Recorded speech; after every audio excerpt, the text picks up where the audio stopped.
윤 전 대통령 상황도 좀 확인을 해보죠. 윤 대통령 파면 사흘째인 오늘요. 한남동 관저에서 머물면서 이사 시기 또 장소 이런 것을 물색 중인 것으로 지금 알려져 있습니다. 그러면서 이번 주에 사저로 복귀할 것으로 보인다 이런 내용도 좀 전해지고 있는데 송국권 우리 저 본부장께서 보시기에는 이번 주쯤에 뭐 어디로 뭐 이렇게 내용이 나올 수 있는 건가요? 일단 박근혜 전 대통령이 이 파면 선거를 받고 나서 사흘 만에 옮겼는데 사저로 네. 그때도 한 하루 지나니까 네. 그때 그 야당에서 빨리 안 옮기고 뭐 하느냐 이렇게 뭐 이야기가 막 나왔어요. 네. 지금도 슬슬 그런 이야기가 나오는데 너무 그렇게 조급하게 하기보다는 지금 이제 사흘째고 그리고 아마 아크로비스타로 그 이번 주 중에 옮길 겁니다. 왜 그러냐면은 네네. 그때 아크로비스타에면 경호동이 없다고 하지만은 그때 맞습니다. 6개월 동안 예. 그 당선인 포함해서 6개월 동안 거기서 출퇴근을 했어요.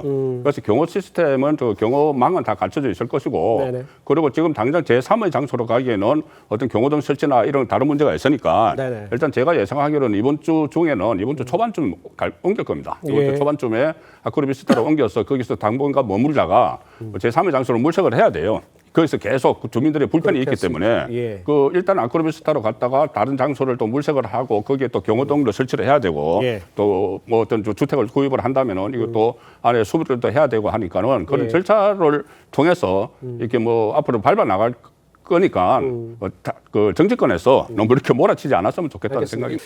이런 가운데 윤 전 대통령 지금 파면 결정에 따라서 후속 조치들이 지금 잇따라 이어지고 있습니다. 그 대통령실 홈페이지 그 어제 운영이 중단이 됐고요. 또 윤 대통령의 페이스북 등 SNS 계정도 20대 대통령 윤석열입니다. 이렇게 변경이 돼 있는 상황입니다. 대통령 수석급 이사들 이 참모진 모두 사의를 표명했지만 일단 한덕수 국무총리가 반려를 했죠. 그러니까 대선 관리 차원 뭐 이렇게 이야기를 할 수 있을 것 같은데 그런데 하지 말아라는 거 아니에요? 왜 그렇게 관리를 해야 되지 않을까요? 대선 관리는? 저는 개인적으로 필요하다고 생각합니다. 예. 왜냐하면 저는 문재인 정부 마지막을 함께했던 행정관이기 때문에 예. 3월 9일 윤석열 대통령이 당선된 이후로 임기가 시작되는 5월 9일까지 그 문재인 정부의 행정관들은 마지막 그 60일 동안 계속 매일같이 출근을 했었거든요. 예. 그게 대선 관리뿐만 아니라 어쨌든 윤석열 정부가 2년 반 정도로 마무리가 되지 않았습니까? 그거에 대한 정리 작업이 상당히 많습니다. 이거에 대해서 책임을 지고 물론 파면된 대통령이라 하더라도 대한민국 역사에 기록된 2년 반 동안의 대통령, 20대 대통령에 대한 마지막을 기록하기 위해서는 저는 대통령실 직원들 최소한은 다 출근을 해서 그리고 유지를 하면서 뭔가 그 관리, 마지막을 그 관리하는 그런 역할들을 충분히 해야 된다고 생각하기 때문에 예. 이렇게 뭐 그냥 떠나버리는 것은 너무 무책임한 모습이라고 저는 생각합니다. 오히려. 알겠습니다. 그러니까 마무리를 잘 정리해야 네. 된다 이런 얘기잖아요. 그런데 이런 와중에 민주당이 오늘 국민의힘을 향해서 윤석열 대통령을 제명하라 뭐 이런 목소리를 높였습니다. 국민의힘은 이 탄핵에 거듭 사과하면서 힘을 모아달라 이렇게 지지를 당부하는 이런 상황인데 글쎄 그 뭐 정리를 하고 이제 퇴거까지 할 준비를 하고 있는데 야 제명까지 하라고 알아서 시간을 좀 기다려주면 하지 않을 뭐 어떻게 될지 모르겠습니다만 그런데 이렇게까지 할 필요가 있을까요? 사저 옮기는 문제 때문만은 아닌 것 같고요.